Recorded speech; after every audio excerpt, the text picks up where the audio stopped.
In the quiet edges of a fading western town, where dust rolled through the empty streets like whispers of the past, there lived a blind old woman named Martha Gray. Her small wooden house sat near the crossroads, where few travelers passed and even fewer stayed. Time had slowed around her, and most folks hardly remembered the woman she once was. Each morning, Martha would sit on her creaking porch in a weathered rocking chair, her face turned gently toward the sun she could no longer see. In her hands, worn thin by years of work and sorrow, she held a single object with quiet reverence: a rusted sheriff's badge. Bent along the edge and dulled with age, it was no longer fit for duty, but to Martha it was sacred. Children often whispered about her. Some said she had gone mad. Others believed she saw things no one else could. The grown-ups knew only this: Martha Gray had been blind for decades, and she hadn't left her porch since her husband vanished. Most passed her by without a second thought, their boots tapping on the dry boards of the street, their minds on errands and livestock. They didn't see her. They didn't ask about the badge. It had become just another forgotten relic in a forgotten town. But Martha remembered. Every day, as the winds brushed past and the seasons shifted around her, she sat with the badge in her lap, as if waiting for something, or someone. And though she had not spoken of it in years, the truth was still alive in her silence. The badge once belonged to her husband, the sheriff, who vanished without a trace. Years ago, long before her eyes faded to darkness, Martha Gray had been the wife of Sheriff Elijah Gray, a man known across the frontier for his quiet strength, steady hands, and unshakable sense of justice. He wasn't just the law in town, he was its spine. And to Martha, he was everything.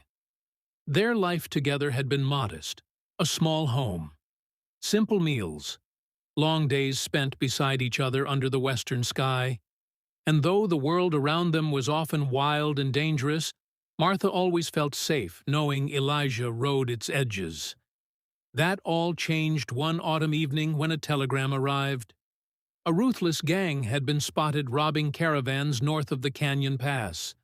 Elijah saddled his horse and rode out, determined to protect what little law still existed in those lands. He never returned. Days passed, then weeks.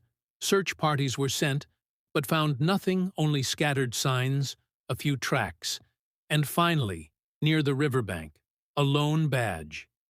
It was bent at the edge and stained with dried blood. No body was ever recovered. No closure ever came. Martha clutched that badge as if it were his hand. She waited for news, for answers, for a miracle. But none came. Soon after, her vision began to fade slowly. Then, all at once. Doctors said it was illness. Others whispered it was grief. Whatever the cause, the world went dark, and in that darkness, she withdrew from everything: the town, the people, even time itself. Yet one thing remained: the badge. She kept it with her always, never letting go, as though some part of Elijah still lived inside the cold, dented metal. It became her comfort, her memory, and her mourning, all in one. And though the years had stolen much from her, she never stopped believing the story wasn't finished. Time moved on, but the badge remained in Martha's fragile hands. Decades had passed since Sheriff Elijah Gray vanished, and the town that once whispered his name had nearly forgotten he ever existed. The stories faded, and so did the memory of the woman who had loved him. Martha had become part of the scenery, always there, always silent, always holding that badge. Then, one quiet afternoon, as the summer heat began to soften beneath a fading sun, a stranger arrived in town. He came alone, on horseback, worn from travel and dust-covered from the long road behind him. He didn't speak much, and when he did, his voice carried the weight of purpose. He asked few questions, But one of them stopped the storekeeper cold. He wanted to know about a blind old woman who once knew the sheriff. The townspeople, puzzled but curious, pointed him toward the edge of town, toward the porch, where Martha still rocked, still waiting, still holding that small piece of the past. As the stranger approached her, the air around them seemed to still. Martha, though blind, shifted ever so slightly, as if she could sense a change. She could not see the man who now stood before her, but something in the air told her he was different. He wasn't just another traveler passing through. He had come for something more. In that moment, two lifelines quietly converged, one clinging to memory, the other chasing a truth buried deep in time. The stranger stood in front of Martha, unsure of what to say at first, but as his eyes settled on the badge resting in her trembling hands, something shifted in him: recognition, shock, and a flicker of emotion long buried. The shape of the badge, its curve, even the old scratch across its center, he had seen it before, but only in a photograph.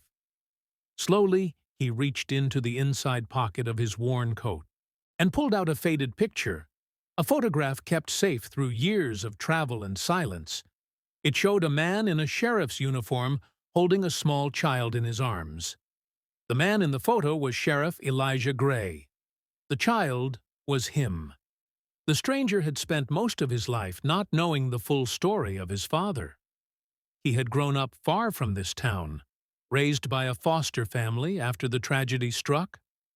The few memories he had were foggy, scattered pieces of a life stolen too soon. All he knew for certain was that his father had worn a badge and vanished under mysterious circumstances. Now, standing before the old woman, he realized the truth. This wasn't just a woman who knew his father. This was his mother. And Martha, though blind, didn't need eyes to understand. As the man spoke, something deeper than sight stirred within her, the familiar warmth in his voice, the ache in her heart that suddenly felt full again. She had waited all these years for an ending she never thought would come. And now, in the voice of a stranger, she heard the echo of a son lost to time. News of the reunion spread quietly through the town, but few truly understood its weight. To the townsfolk, it was just an old woman and a visitor. But for Martha Gray, it was the closing of a wound that had bled for decades. The stranger, now no longer a stranger, but the son of the man she had once loved and lost, stayed for a few days. He listened as Martha, her voice fragile and thin, finally spoke of the past. Of Elijah. Of the day he never returned, and in return, the son shared all he had uncovered in his years of searching journals, rumors, and one final piece of truth that brought quiet to her soul. Sheriff Elijah Gray had died in a distant canyon ambush, trying to protect a group of settlers from a ruthless gang. His body had been buried by the very people he saved, far from the town he called home. The badge was all that remained, lost, then found, and finally returned to the one who had kept his memory alive. Martha, with trembling hands, passed the badge to her son. It was no longer a symbol of loss, but of legacy, of love that endured blindness, silence, and time. She passed a few months later, peacefully, with the sun warming her face and the sound of footsteps nearby.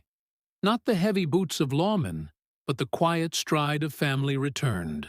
And in that fading western town, beneath the endless sky, one forgotten story finally found its ending.